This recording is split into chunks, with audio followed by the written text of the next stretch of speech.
여러분 안녕하십니까, 진성호입니다. 더불어민주당이 선거를 앞두고 갑자기 문재인 대통령을 패싱하기 시작했습니다. 문재인 대통령이 식물 대통령으로 변하는 걸까요?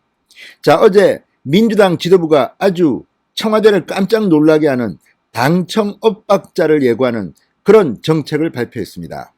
자, 지금 민주당은 이낙연 대표가 사퇴한 뒤 이 김태년 원내대표가 당대표 직무대행을 맡고 있습니다. 그런데 김태년 원내대표 아시다시피 문재인 대통령의 경희대 후배입니다. 지금 박영선도 경희대 후배고 이성윤 서울중앙지검장도 경희대 후배고 경희대가 참 많습니다. 그런데 경희대 후배인 김태년 당대표 직무대행이 청와대 문재인 정부와는 상의도 없이 어제 지금 문재인 정권의 부동산 핵심 정책인 금융 규제를 완화하겠다는 그런 발표를 일방적으로 해버렸습니다. 자, 지금 일각에서는 당청 간의 불협화음을 예상하는 사람도 있습니다. 왜 이렇게 됐을까요? 자, 박영선 서울시장 후보마저도 문재인 대통령의 부동산 정책이 잘 됐다고 말할 수 없다고 하고 있습니다. 내가 서울시장이 되면 많이 바뀔 거라고 장담하고 있습니다. 이제 문재인 대통령을 디스하기 시작했습니다. 자, 과거 같으면 서울시장, 부산시장 보궐선거가 있다. 그러면 후보자들이 나 문재인과 이렇게 친하요 하면서 사진 찍고 이런 것들 보여주고 친문 지지자들을 위한 그런 이야기를 할 텐데 지금은 문재인과 거리두기를 하고 있는 게 아닌가 싶습니다. 그래서 어제 이 김태년 당 지도부의 반란은 상당히 주목됩니다.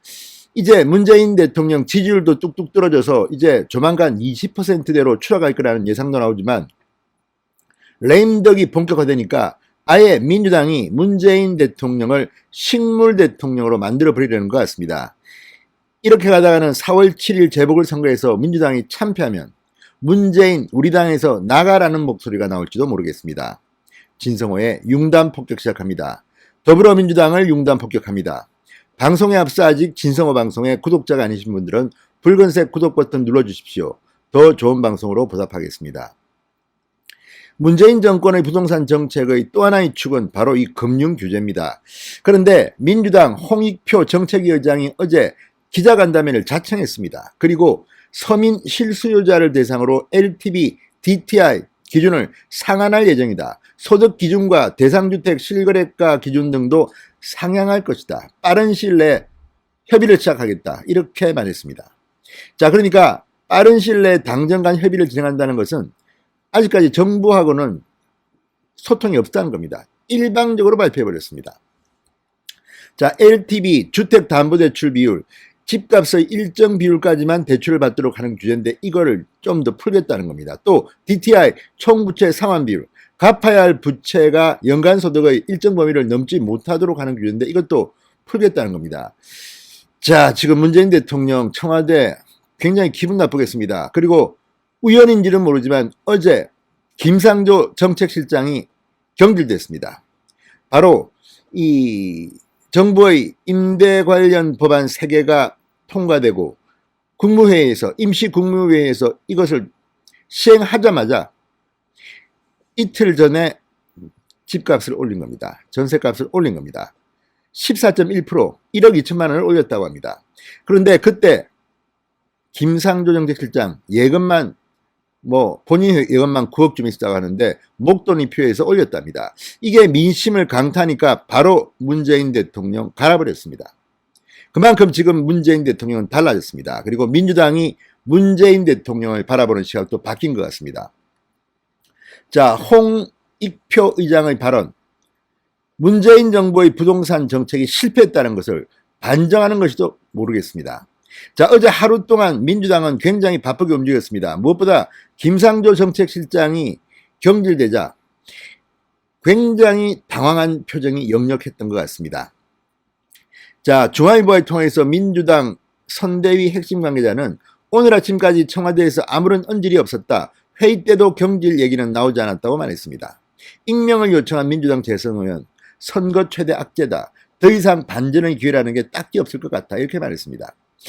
자, 그래도 전반적으로는 잘했다는 반응도 나옵니다. 최인호 민주당 수석대변인, 지위고하를 막론하고 부동산 문제로 국민께 실망을 주는 일은 없어야 한다. 당연한 조치다. 이렇게 논평을 냈습니다. 이 말을 듣고 있는 청와대는 기분이 굉장히 나쁠 겁니다. 자, 지금 청와대와 민주당 정권이 함께 해놓고 이제 잘못된 거는 다 청와대 잘못인 것처럼 이야기하는 이 볼성사나운 모습. 이게 지금 민주당의 위기입니다.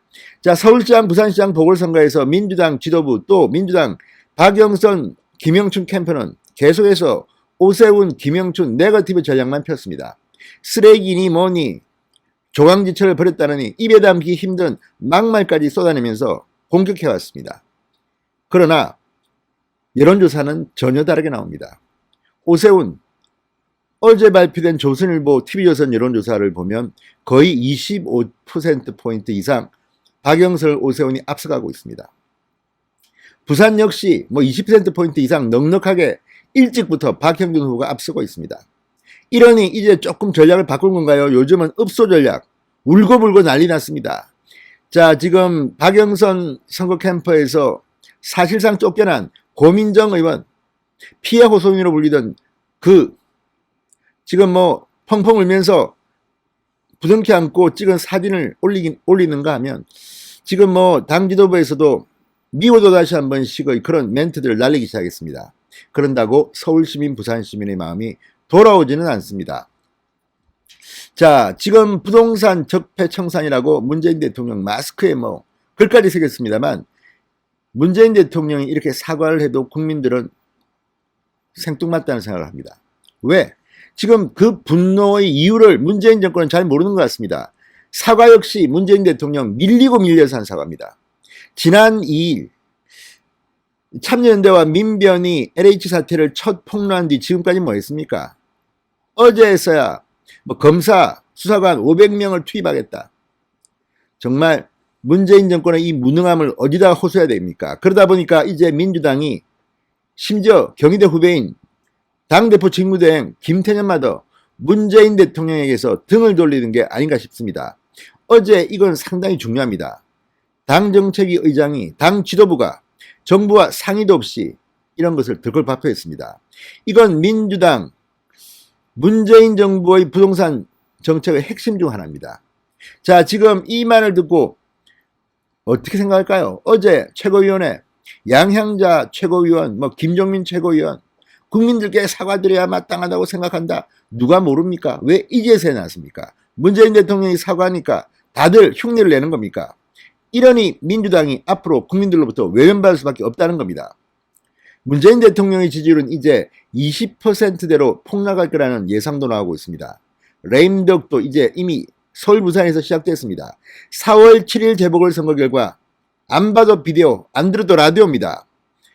민주당이 패색이 짙습니다. 자, 그렇다면 그 뒤에 민주당 내부에서 권력투쟁이 벌어질 겁니다. 이미 임종석, 이해찬 등의 발언은 그런 것들을 예고하고 있는지도 모릅니다. 조만간 그 민주당 계열의 정당들이 늘 하던 수법입니다.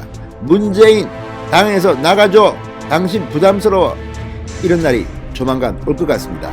진성호의 융단 폭격이었습니다. 여러분 감사합니다.